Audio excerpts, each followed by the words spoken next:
welcome back to my YouTube channel. I hope you all are doing great. I am Kavita and here I am with a video where we will discuss about how to manage your time with your newborn baby. Being a mom I know कि कितना difficult होता है शुरुआत में time को manage करना और अपने लिए टाइम निकालना, उस टाइम पे रेस्ट करना बहुत ज़्यादा डिफ़िकल्ट हो जाता है। लेकिन आज मैं इस वीडियो में आपको एकदम क्लियर, क्रिस्प और बहुत ईज़ी टिप्स बताऊँगी जिनकी वजह से आप अपने लिए टाइम भी निकाल पाओगे और आपको टाइम मैनेज करना बहुत ईज़ी लगेगा। वीडियो स्टार्ट करने से पहले अगर आपने मेरे चैनल को सब्सक्राइब नहीं किया है तो मेरे चैनल को फटाफट से सब्सक्राइब कर लीजिए और बेल आइकन जरूर हिट कर देना ताकि मेरी आने वाली वीडियोस का नोटिफिकेशन आप तक पहुंच जाए। तो आइए बिना डिले करे हुए वीडियो को स्टार्ट करते हैं।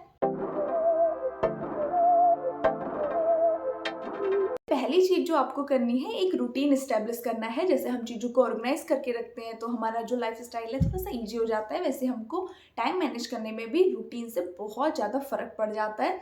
इसलिए आप पहले एक राइट डाउन कर लीजिए रूटीन, देन आप उसको चिपका लीजिए। चाहे आप फ्रिज पे चिपका सकते हैं, वॉल पे चिपका सकते हैं, कबर्ड के ऊपर। मैंने अपने फ़ोन के वॉलपेपर पे लगाया हुआ है। शुरुआत से मैं एक रूटीन फॉलो करती आ रही हूँ, लेकिन उसमें मैं चेंजेस करती रहती हूँ क्योंकि शुरुआत में थोड़ा सा डिफ़िकल्ट होता है रूटीन फॉलो करना। देन हम धीरे-धीरे चेंजेस करते रहते हैं। आपका जो रूटीन है वो बिलीवेबल और रियल होना चाहिए। अगर आपका रूटीन अनरियल होगा तो आप फर्स्ट वीक में तो उसे फॉलो कर पाएंगे, देन आप एग्जॉस्ट हो जाएंगे और आपका रूटीन बिल्कुल भी फॉलो नहीं हो पाएगा। इसलिए अपना रूटीन एकदम सरल रखिए। मैं अपनी सुबह की शुरुआत 1 ग्लास ऑफ वाटर से करती हूँ। हालांकि मैं इससे बढ़ा सकती थी क्योंकि सुबह ज़्यादा पानी पीना बहुत अच्छा रहता है, सारे टॉक्सिन्स बॉडी से आउट हो जाते हैं। बट मैं इसको एकदम रियल रखना चाहती थी क्योंकि मैं ज़्यादा पानी नहीं पी पाती हूँ एक बार में, तो इसलिए मैंने उसको इतना बढ़ा के नहीं रखा।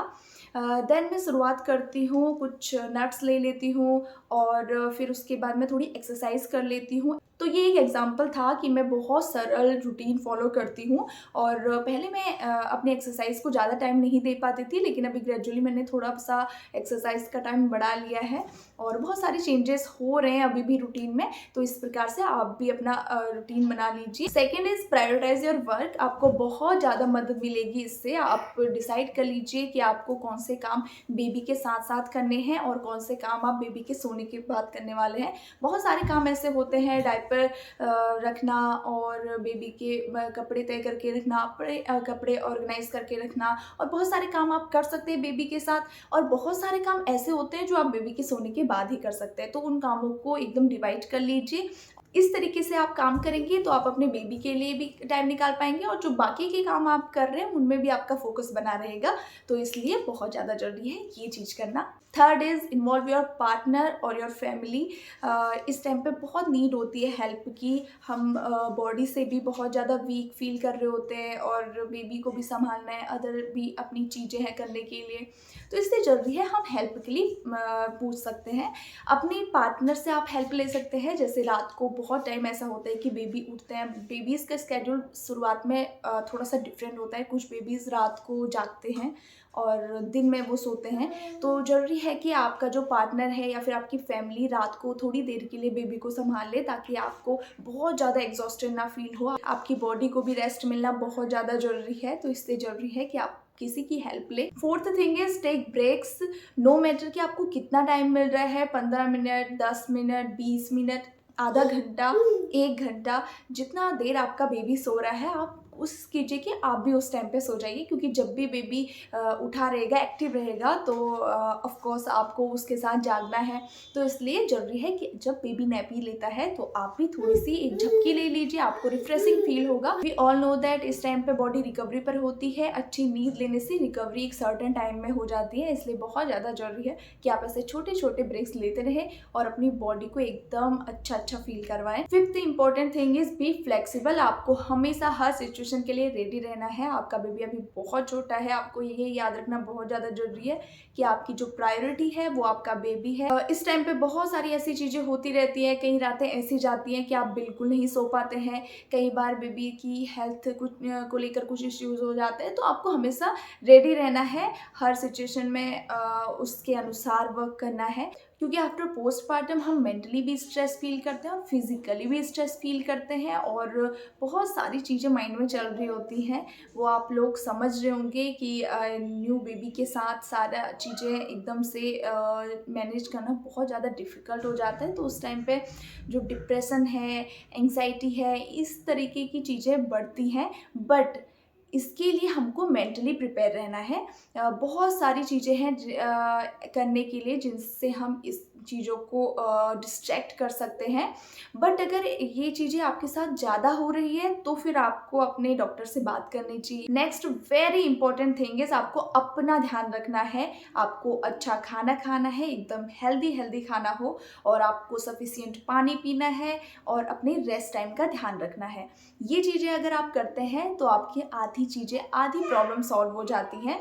आप अगर अच्छी नींद नहीं लेते हैं, अच्छा खाना नहीं रहता है और सफिशिएंट वाटर नहीं आपकी बॉडी को मिलता है तो आपको चिड़चिड़ापन होता है, स्ट्रेस लेवल बढ़ता है। तो इसलिए ये चीज़ें आपको ज़रूर फॉलो करनी है। लास्ट एंड वेरी इंपॉर्टेंट, मुझसे बहुत सारी माएँ रिलेट करेंगी। हम जब बेबी को डिलीवर कर देते हैं और घर पे आ जाते हैं, देन बहुत सारे रिलेटिव्स मिलने को आते हैं और सबसे हमको न्यू एडवाइस सुनने को मिलती है। हमारी जो डिलीवरी का मीडियम है, नॉर्मल हो सकता है, सिजेरियन हो सकता है। नॉर्मल डिलीवरी में भी कई एडवाइसेस मिलती हैं, उनका मुझे बिल्कुल भी ज्ञान नहीं है क्योंकि मेरी नॉर्मल डिलीवरी नहीं हुई थी।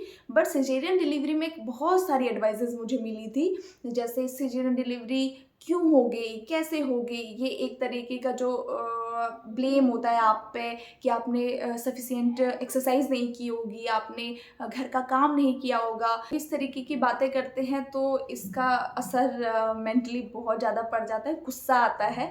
बट अपने आप को एकदम काम डाउन रखना है, इन चीज़ों का अपने माइंड पे बहुत ज़्यादा स्ट्रेस नहीं लेना है।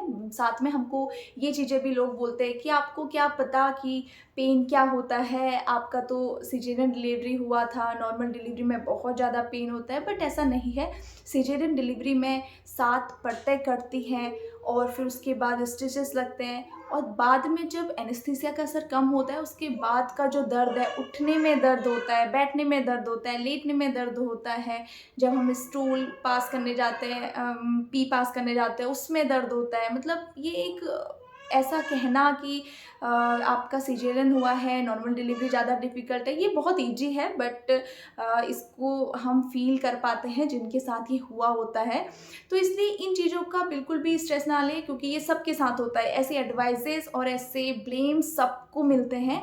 तो इसलिए जो इम्पोर्टेंट चीज़ मैं आपको बताने जा रही हूँ कि सबकी एडवाइस बिल्कुल ना सुनें। जो आपका डॉक्टर कहता है, आपके स्टिचेस को लेकर, आपकी रिकवरी को लेकर, आपने क्या खाना है, आपने अपने बेबी के लिए क्या-क्या चीज़ें करनी है, वो सब कुछ एडवाइस डॉक्टर की होनी चाहिए, किसी भी और की नहीं होनी चाहिए। इस टाइम पे इस तरीके की बातें भी होती है कि आपको ये नहीं खाना है, वो नहीं खाना है, ये चीज़ आपके बेबी के लिए अच्छा नहीं है, तो आपको इस चीज़ को अवॉइड करना है। बट आपको इस तरीके की कोई भी एडवाइस किसी की नहीं लेनी है। आपका डॉक्टर जो भी कहता है, जो चीज़ें आपका डॉक्टर खाने के लिए बोल रहा है, डॉक्टर नॉर्मली किसी भी चीज़ को अवॉइड करने के लिए नहीं बोलते हैं। वो बस यही बोलते हैं कि ऑयली आपने नहीं खाना है, जंक फूड आपने अवॉइड करना है, स्पाइसी आपने फूड नहीं खाना है, जो नॉर्मल घर पे हेल्दी खाना बनता है वो आपने खाना है। किसी भी सब्जी को अवॉइड नहीं करना है। सारी सब्जियां अच्छी होती हैं और सीजनल होनी चाहिए। फ्रूट्स जो सीजनल होते हैं आपने सब कुछ खाना है। सफिशिएंट मात्रा में वाटर आपका इंटेक होता रहना चाहिए। ये सब डॉक्टर एडवाइस करें क्योंकि वाटर इंटेक बहुत ज़्यादा जरूरी है इस टाइम पे, ब्रेस्ट फीडिंग मदर्स के लिए भी, सिजेरियन डिलीवरी जिनकी हुई है उनके लिए भी, और जो नॉर्मल डिलीवरी जिनकी हुई है उनके लिए भी। तो इस तरीके से आप एक हेल्दी लाइफस्टाइल फॉलो कीजिए। एकदम सरल होना चाहिए, आपको एकदम एग्जॉस्ट नहीं होना है, आपका टाइम मैनेज होना चाहिए उस रूटीन में। इसलिए बहुत ज़्यादा ज़रूरी है उसको सरल और ईजी रखना। एक चीज़ आपको फिर से बता दूँ जो मैं अपनी हर वीडियो में आपको बताती हूँ कि माँओं को अपना ध्यान रखना भी उतना ही इम्पोर्टेंट है, क्योंकि आप जब अपना ध्यान रखेंगे तभी आप अपने बेबी का ध्यान रख पाएंगे, घर में बाकी सबका ध्यान रख पाएंगे। आई होप ये वीडियो आपको पसंद आई हो। अगर ये वीडियो आपको पसंद आई है तो इसको लाइक कर दीजिए, अपने फैमिली फ्रेंड्स के साथ शेयर जरूर कीजिएगा और मेरे चैनल को सब्सक्राइब करना बिल्कुल नहीं भूलिएगा ताकि मेरी आने वाली वीडियोस का नोटिफिकेशन आपके पास पहुंच जाए। आप मेरी वीडियोस को लाइक करते हैं, मेरे चैनल को सब्सक्राइब करते हैं तो मुझे बहुत सारा एनकरेजमेंट मिलता है और इन वीडियोस के जरिए मैं अपना जो लाइफ का अनुभव है वो आपके साथ शेयर करना चाहती हूँ। आपके अनुभवों से मैं भी सीखना चाहती हूँ। मेरी फैमिली का पार्ट बनने के लिए बहुत बहुत धन्यवाद। Keep supporting me.